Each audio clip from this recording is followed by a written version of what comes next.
Olá, bom dia, que a graça e a paz de nosso Senhor Jesus esteja com você, juntamente com sua família, em um novo despertar com Deus. Hoje vamos estudar o capítulo 34 no livro de Êxodo, e este capítulo nos traz o tema As Novas Tábuas da Lei. Então vamos capítulo a capítulo, diariamente, buscando nossa comunhão com Deus, aprofundando nosso relacionamento, nossa intimidade com o nosso Deus através de sua palavra. Em Êxodo 34, Deus começa ordenando a Moisés que esculpisse 2 novas tábuas de pedra para substituir aquelas que Moisés havia quebrado devido ao seu zelo quando, descendo do monte, viu os israelitas adorando o bezerro de ouro. Deus então convida Moisés a subir novamente o monte Sinai para receber as novas tábuas e renovar a aliança entre Deus e o povo israelita.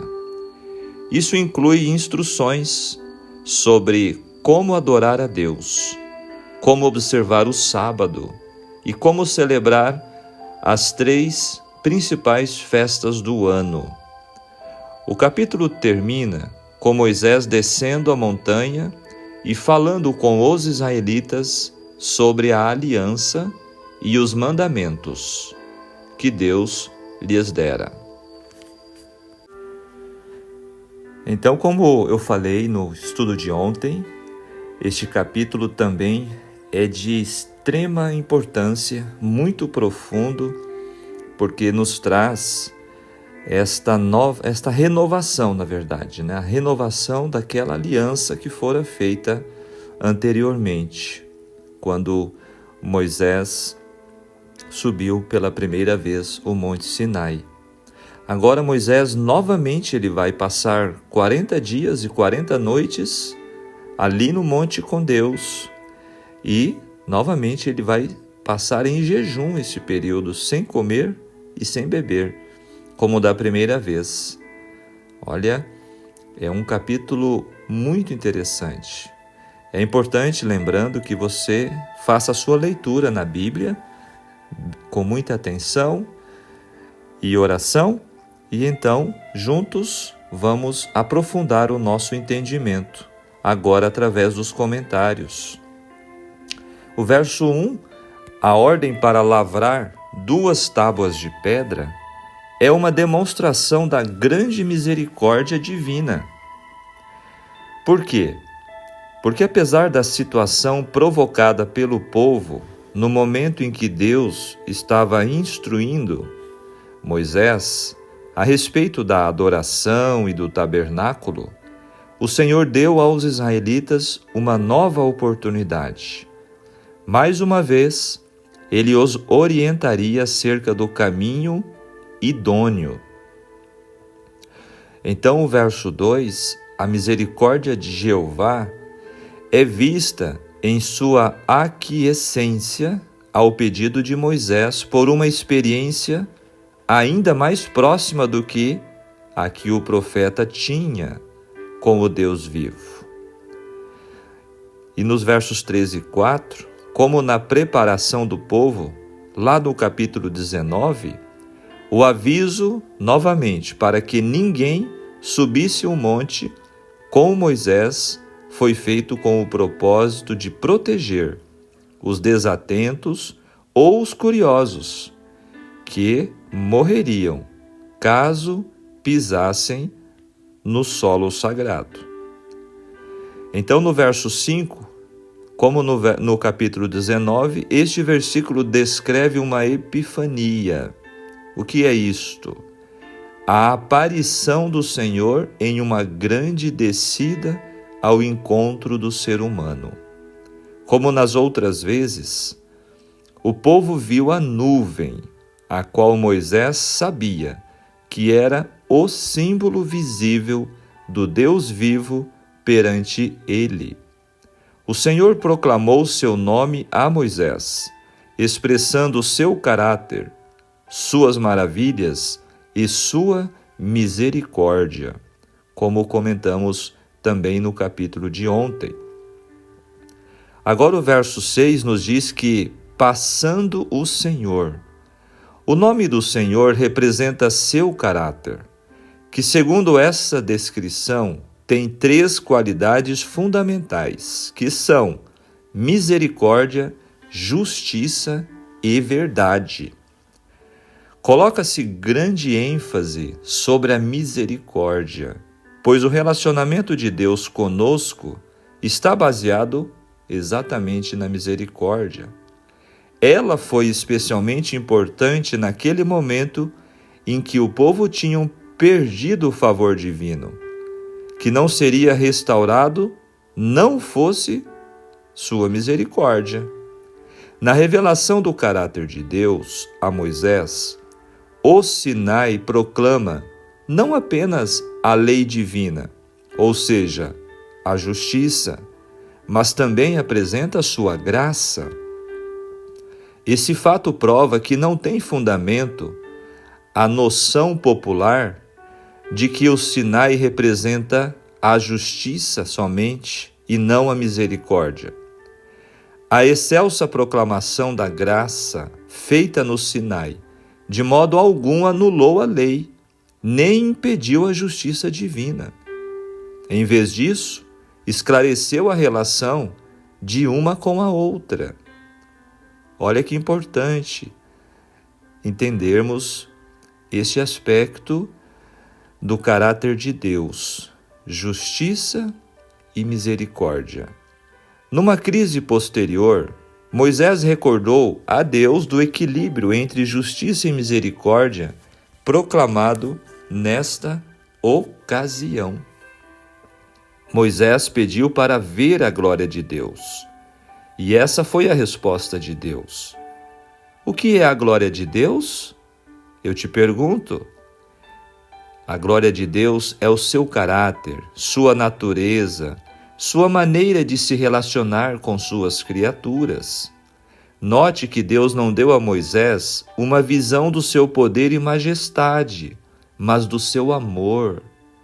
A glória de Deus é revelada em sua misericórdia, graça, compaixão, fidelidade, perdão e justiça. O amor e a misericórdia de Deus são verdadeiramente maravilhosas e nos beneficiamos delas. Podemos responder e dar glórias a Deus quando nossos caracteres se assemelharem ao dele. Aqueles que dizem que o Deus do Antigo Testamento é um Deus vingativo deveriam também saber que o Senhor é misericordioso, compassivo, muito paciente e cheio de bondade e verdade. É isso que estamos exatamente aprendendo e percebendo através destes estudos no Êxodo, não é mesmo? Agora o verso 7, porque os pecados afetariam terceira e quartas gerações, ou seja, porque os pecados de um homem afetam netos e bisnetos. Vamos entender? Não é aqui uma punição arbitrária da parte de Deus. Por quê? Porque crianças sofrem pelos pecados de seus antepassados, de seus pais. Considere, por exemplo, o abuso infantil, o alcoolismo, por exemplo. Enquanto esses pecados são óbvios, pecados como o egoísmo e o orgulho não são considerados. As tristes consequências do pecado não são limitadas a membros individuais da família. Dá para entender por que este verso 7 fala, exatamente das consequências do pecado até a terceira, quarta geração. Tome cuidado para não considerar que o pecado afeta somente a você, mas arrependa-se e deixe deles. O pecado pode causar a você pequena dor agora, mas ele pode ferroar uma área mais sensível da sua vida mais tarde, que são seus filhos e netos. Isso é muito, muito importante compreender. Agora o verso 9. Novamente segue aquela súplica de Moisés para que Deus estivesse na frente, estivesse com eles. Segue em nosso meio conosco. Isto é o que o Senhor disse que não iria fazer, porque o povo era obstinado, pecaminoso, teimoso demais. Se lembram no capítulo de ontem? Agora Moisés cita os pecados deles como sendo a razão porque a presença de Deus deve estar lá. De fato, ele está pedindo que o Deus da graça, compassivo e misericordioso, habite no seu tabernáculo entre o seu povo e perdoe os seus pecados. E então vem o pedido incrível: toma-nos por tua herança. Moisés não diz, dê-nos a nossa herança na terra, mas sim, toma-nos como sendo tesouro especial do teu amor fiel. Há uma grande diferença neste pedido, não é mesmo? Quantas pessoas querem e buscam somente as bênçãos de Deus, só querem os favores, os milagres, mas não querem realmente um relacionamento e não querem uma vida transformada e abandonarem os seus pecados. Vejam no verso 10, eis que faço uma aliança. Esta não é uma referência a uma segunda aliança, tá? Mas se refere à renovação da aliança após os eventos dos últimos capítulos. Farei maravilhas. Estas maravilhas incluiriam a travessia do Rio Jordão, a pé enxuto, a destruição de Jericó e a morte de seus inimigos pela chuva de pedras, lá em Josué capítulos 3, 6 e 10. Coisa terrível, não para Israel é cair nas mãos do Deus vivo, mas para os inimigos do povo de Deus. Versos 12 a 14, Deus disse aos israelitas que não se unissem em rituais religiosos com o povo pecador, com o povo idólatra, que estariam à sua volta, mas que dessem absoluta lealdade e exclusiva devoção a Deus. A adoração pagã não pode ser simplesmente misturada com a adoração do Santo Deus. Como Jesus destacou em Lucas 16, verso 13, ninguém pode servir a dois senhores. Você não pode servir a Deus e ao dinheiro. O amor ao dinheiro é o Deus de nossa época, e muitos cristãos tentam fazer acordo com este Deus escravizante. Você está tentando adorar a dois deuses ao mesmo tempo? Para quem você é fiel? Agora o verso 13 apresenta-nos os postes ídolos. A palavra Asherim. Estes postes ídolos parecem ter sido objetos de adoração feitos de madeira de forma de árvores truncadas. Estas cepas de árvores, principalmente ainda com alguns tocos de galhos, eram objetos de adoração.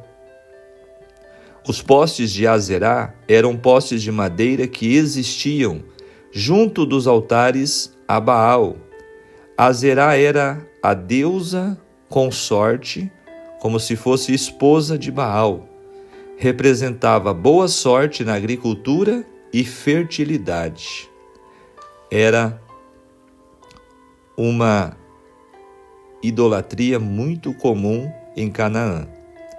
Agora o verso 15, se prostituindo. Essa palavra é empregada para ilustrar a infidelidade religiosa. Mormente porque Deus se revelou como um amantíssimo esposo de sua nação escolhida. E porque os ritos de Canaã inculcavam as piores imoralidades sexuais, conforme já citamos em estudos anteriores. As práticas idólatras dos cananitas eram sempre acompanhadas de orgias sexuais. Também fala sobre o comer dos sacrifícios, ou seja, participar de alimentos que eram sacrificados ou dedicados a uma deidade pagã. Era um convite à transigência. Agora o verso 18, o mês de Abib corresponde ao final do mês de março e início do mês de abril. Esse era o período da Páscoa, né? Conforme estudamos no capítulo 12, lá na saída do Egito, quando foi instituída a Páscoa. O verso 21, na aradura, visto que nas épocas do plantio e da colheita, a tentação de violar o sábado era maior, a ordem foi repetida. Verso 24, alargarei o teu território. Ao contemplar a incomparável superioridade de Israel sobre as demais nações, muitos se uniram ao povo escolhido de Deus de forma voluntária. Desse modo, as fronteiras de Israel seriam ampliadas até que finalmente seu reino abarcasse o mundo. Se a nação israelita tivesse sido fiel em sua aliança com Deus, Jerusalém, meus queridos, teria permanecido para sempre como a capital do mundo e se tornaria a metrópole de toda a terra. Isso está registrado no livro Grande Conflito, página 19, e desejado de todas as nações, 577. Esse era o propósito, o plano original de Deus. No verso 26, não cozerás. A compaixão é mais importante do que um prato. No verso 28, 40 dias. Isto duplicou o tempo que Moisés esteve no monte pela primeira vez. Nesta ocasião, o povo passou no teste da ausência de Moisés. Interessante. Agora, eles não repetiram o erro que haviam cometido anteriormente. Então, aqui diz no verso 28 que Moisés não comeu pão. Nisto também se repetiu a experiência anterior. A comunhão de Moisés com o Senhor lhe deu também força física, e por isso ele não sentiu necessidade de comer e beber. As necessidades do corpo não foram sentidas porque os anseios do espírito estavam plenamente satisfeitos. Elias e Jesus são os únicos personagens que também ficaram sem comer e beber pelo mesmo período de tempo. Também relata o verso 28 que ele escreveu. Na oração final deste versículo, o verbo escreveu se refere a Deus e não a Moisés. Então foi Deus quem escreveu. O próprio Senhor escreveu os 10 mandamentos. Nas tábuas, as palavras da aliança, ou seja, os 10 mandamentos. Então, um detalhe importante. As primeiras tábuas foram feitas pelo próprio Deus. escritas e feitas por ele. Agora, essas segundas tábuas, Deus mandou Moisés esculpi-las, mas foi o próprio Deus quem escreveu. Ok? Um detalhe, que deve ficar bem claro. Agora o verso 29 descreve um fato interessante. Moisés não sabia que a pele do seu rosto resplandecia, depois de haver Deus falado com ele. O rosto resplandecente de Moisés significava o quê?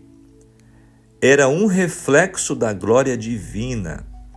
De forma similar, na transfiguração, quando Jesus estava com Pedro, Tiago e João no monte, a divindade se deixou refletir na humanidade, conforme está no Evangelho de Mateus 17, verso 2.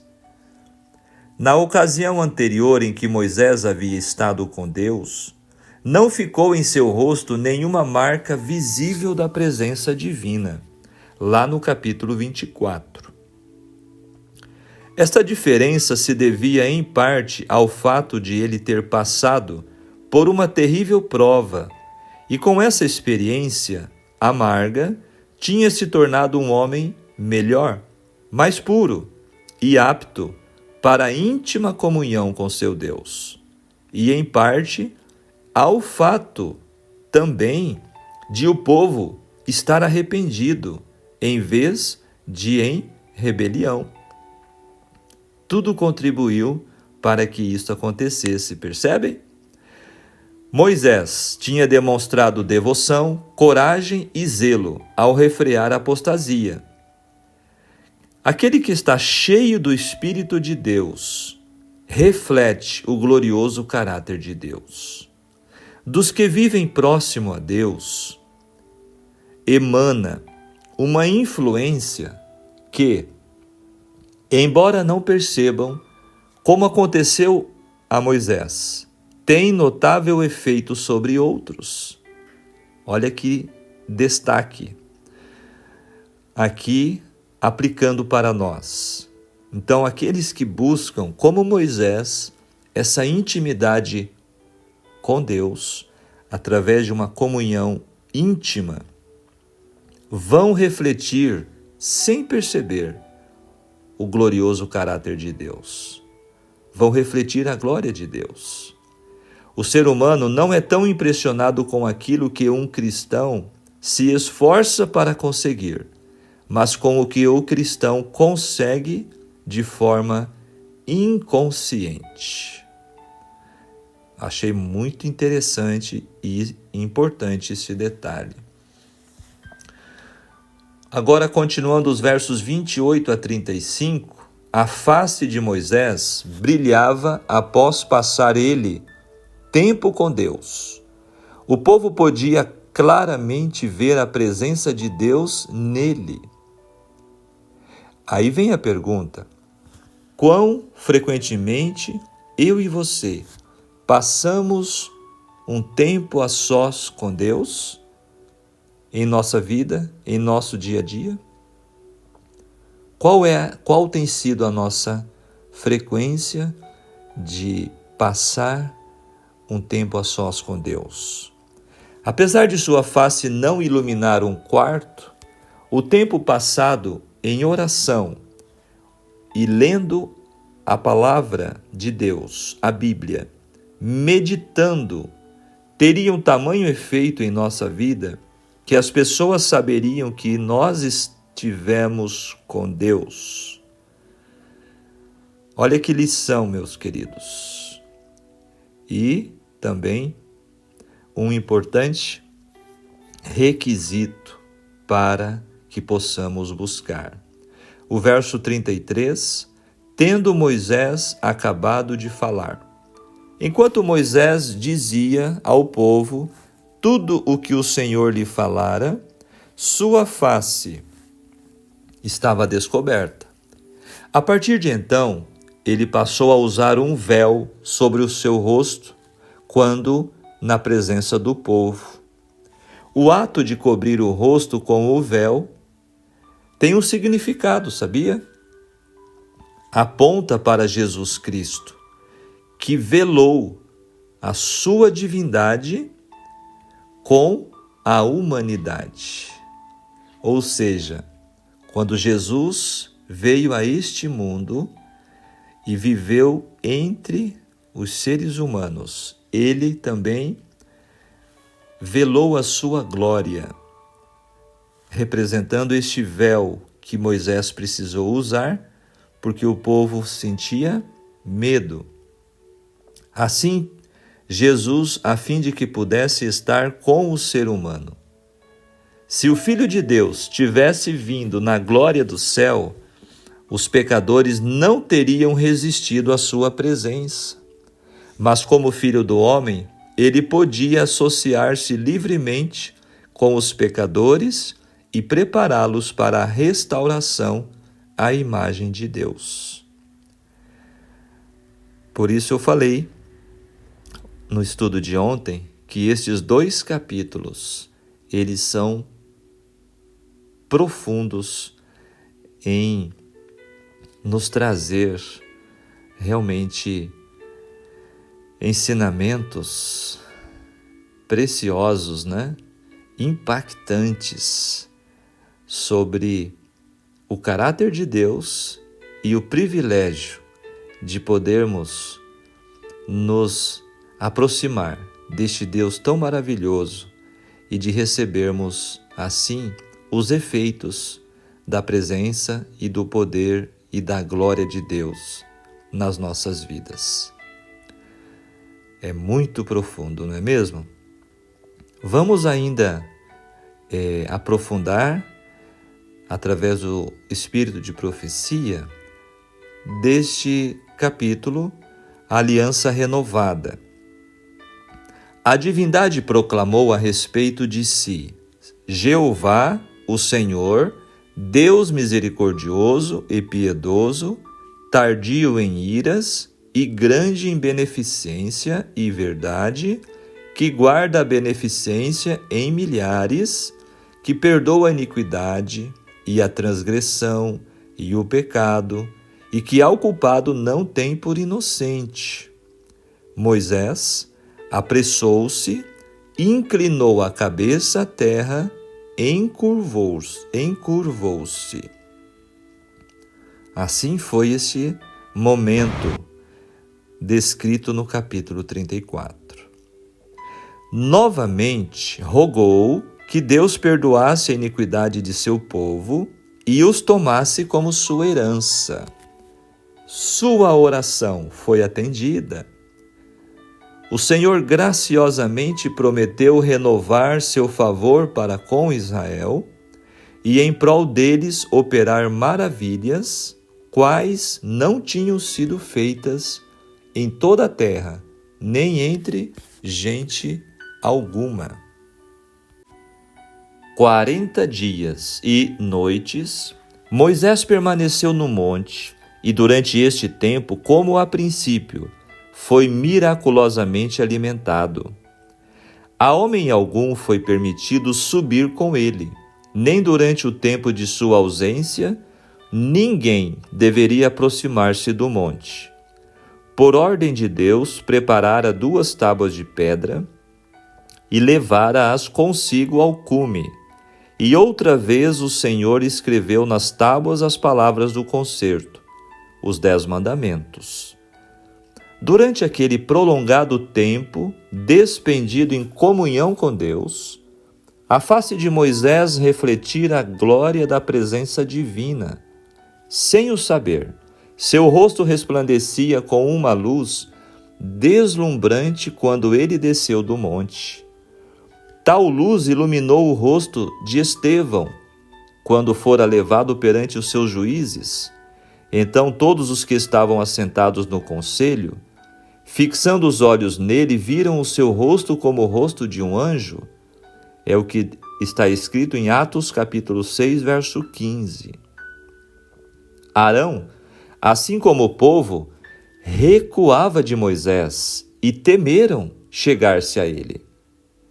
Vendo sua confusão e terror, mas sem saber a causa, insistiu com eles para que se aproximassem. Olha que interessante essa situação. Apresentou-lhes a garantia da reconciliação com Deus. E lhes assegurou o restabelecimento de seu favor. Nada perceberam em sua voz, a não ser amor e solicitude. E, finalmente, aventurou-se a aproximar-se dele, muito atônito para que pudesse falar. Silenciosamente apontou para o rosto de Moisés e apontou para o céu. O grande chefe compreendeu o que queria dizer. Em sua consciente culpabilidade, sentindo-se ainda sob o desagrado divino, não podiam suportar a luz celestial, a qual, se houvessem eles sido obedientes a Deus, tê-los-ia enchido de alegria. Olha só, assim como Adão e Eva, que depois de pecarem, esconderam-se com medo de Deus, agora o povo estava também cheio de medo, com aquela manifestação da glória de Deus no rosto de Moisés. Queridos, o medo sempre acompanha a culpa. A alma que está livre de pecado nunca irá desejar esconder-se da luz do céu. É um destaque, viu? É um destaque que eu coloco aqui neste texto de hoje. Moisés tinha muito a comunicar-lhes e, compadecendo-se de seus temores, colocou um véu sobre o rosto e continuou a fazer assim dali por diante, sempre que voltava ao acampamento, depois de ter comunhão com Deus. Por essa luz, era o intuito de Deus impressionar Israel com o caráter sagrado e exaltado da sua lei, e a glória do Evangelho revelado por meio de Cristo. Enquanto Moisés estava no monte, Deus apresentou-lhe não somente as tábuas da lei, mas também o plano da salvação. Ele viu que o sacrifício de Cristo era prefigurado por todos os tipos e símbolos da era judaica. Olha que interessante. Deus mostrou tudo para Moisés, o plano da salvação. E era a luz celestial que fluía do Calvário. Moisés contemplou Cristo na cruz. Que privilégio, né? Por isso ele era amigo de Deus. Não menos que a glória da lei de Deus que derramava tal brilho no rosto de Moisés.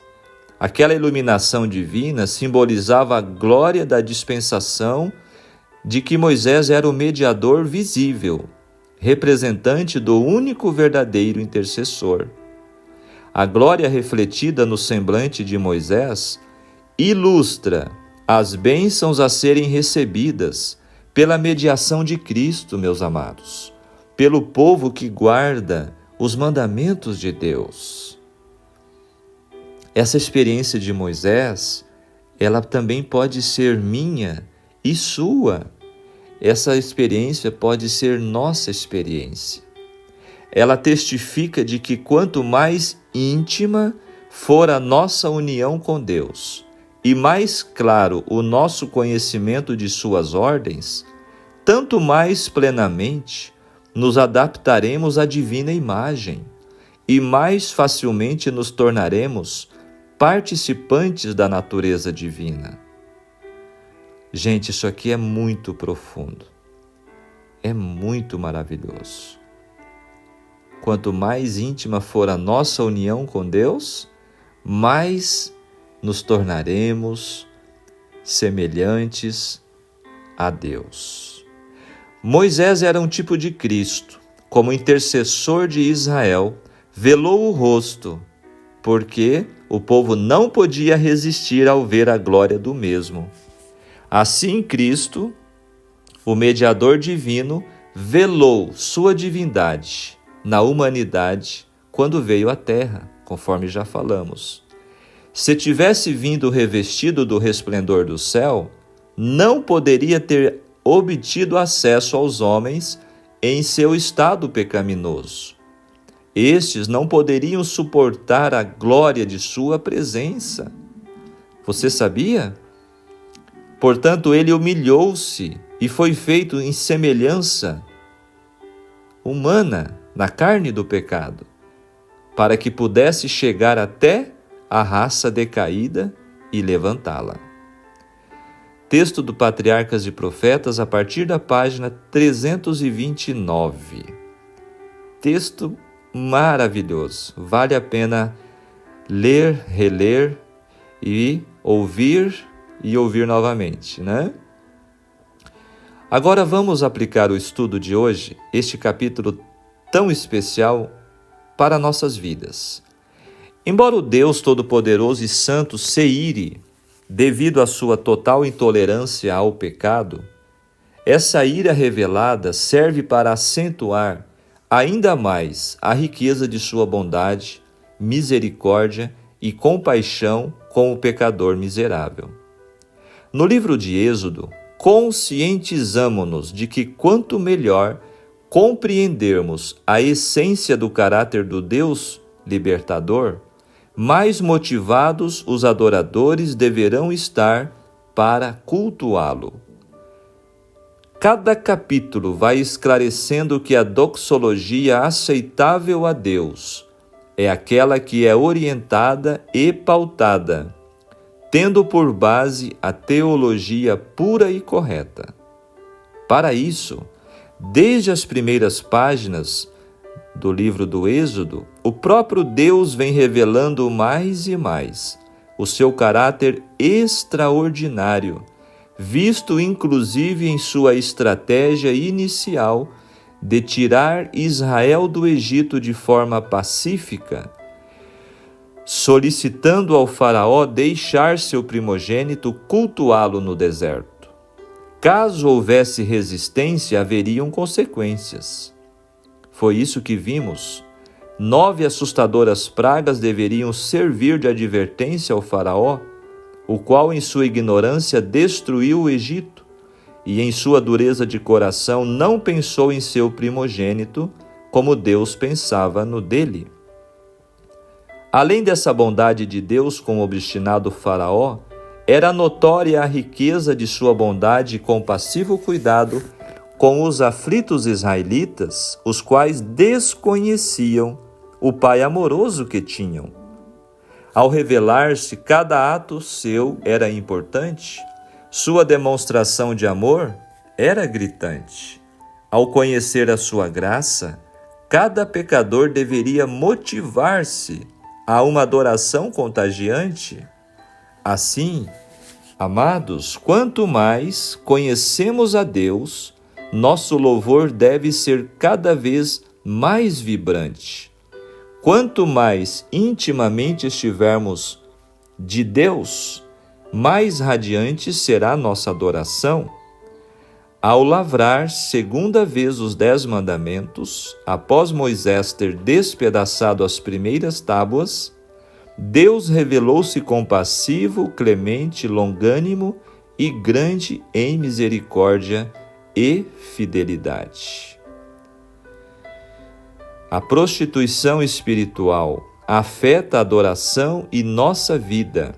É fundamental, então, estudar a Bíblia para evitar desvirtuar o culto prestado ao Deus que abomina a adoração rival.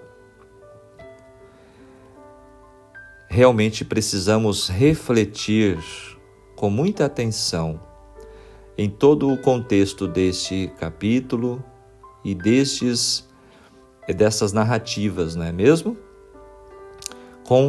Concluindo o nosso estudo, a infidelidade para com Deus, ou seja, a idolatria, começa com pequenos passos em direção ao pecado. A contemplação tem o poder de transformar, tanto para o bem como para o mal, você sabia?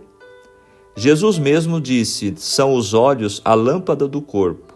Se os teus olhos forem bons, todo o teu corpo será luminoso. Se, porém, forem maus, todo o teu corpo estará em trevas.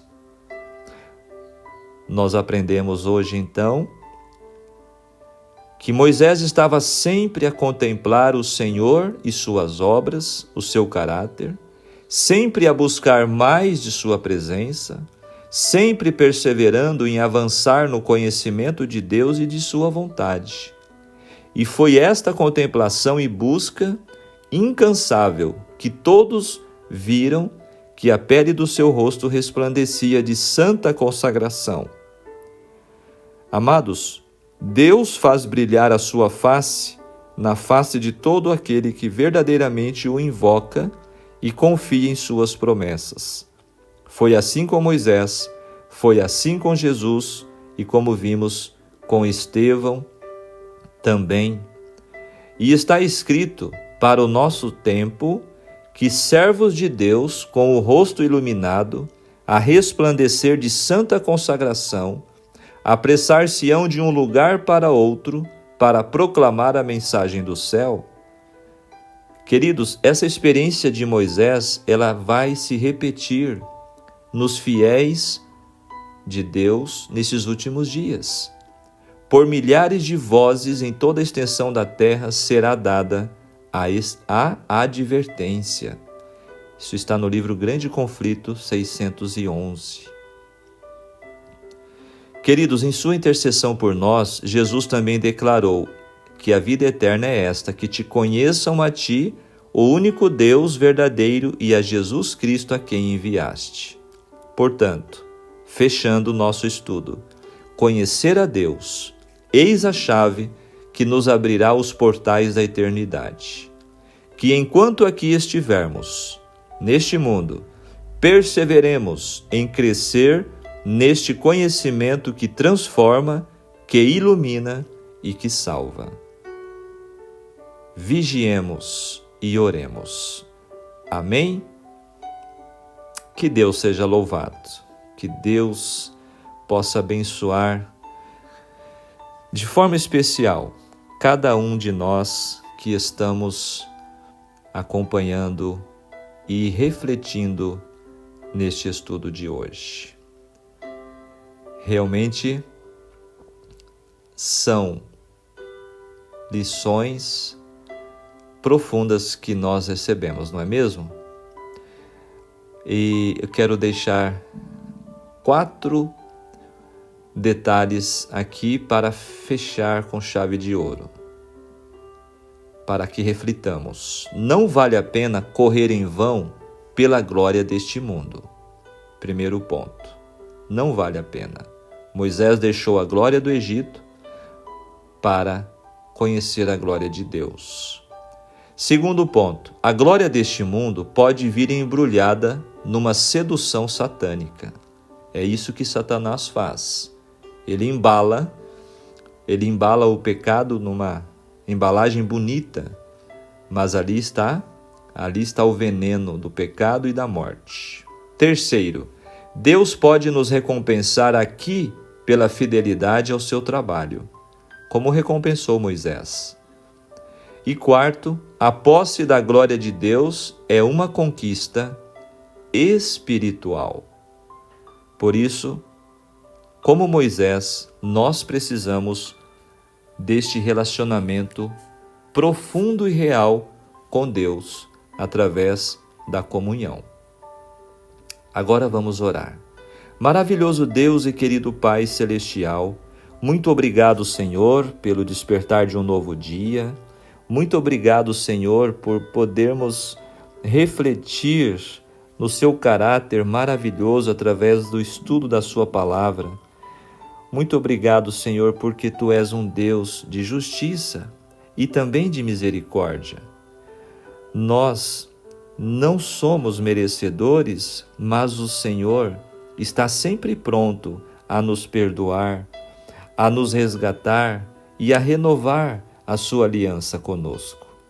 Assim como tiveste misericórdia do povo depois daquela terrível idolatria, após o arrependimento daquele povo, o Senhor renovou a sua aliança com eles. Assim também te suplico, Senhor, que o Senhor nos alcance com a sua graça e misericórdia. Perdoe os nossos erros, os nossos pecados, E como Moisés, ajude-nos a aprofundar o nosso relacionamento, a nossa intimidade contigo, para que a sua glória seja revelada em nós. Dá-nos um coração sincero e dá-nos também propósitos elevados, que não queiramos apenas milagres, favores e bênçãos, mas que nós possamos desejar a sua presença, que nós possamos desejar a sua pessoa em nossas vidas. Senhor, abençoe a todos que estão acompanhando mais este estudo e dá-nos um feliz e abençoado dia, em nome de Jesus. Amém. Muito bem, queridos, que Deus te abençoe, que Deus te guarde. Foi um grande prazer passarmos mais um tempo juntos nesta reflexão da Palavra de Deus. Se você puder, compartilhe, deixe também aí o seu like. Se você ainda não se inscreveu, inscreva-se em nosso canal e também divulgue para que mais pessoas possam conhecer este projeto. Lembrando que em nosso projeto a proposta é o estudo de um capítulo ao dia de Gênesis a Apocalipse, né? Jornada bíblica, e um estudo mais detalhado, mais profundo, capítulo a capítulo. Fiquem todos com Deus. Um grande abraço do seu amigo e irmão em Cristo, Pastor Sérgio Bayer. Tchau, tchau.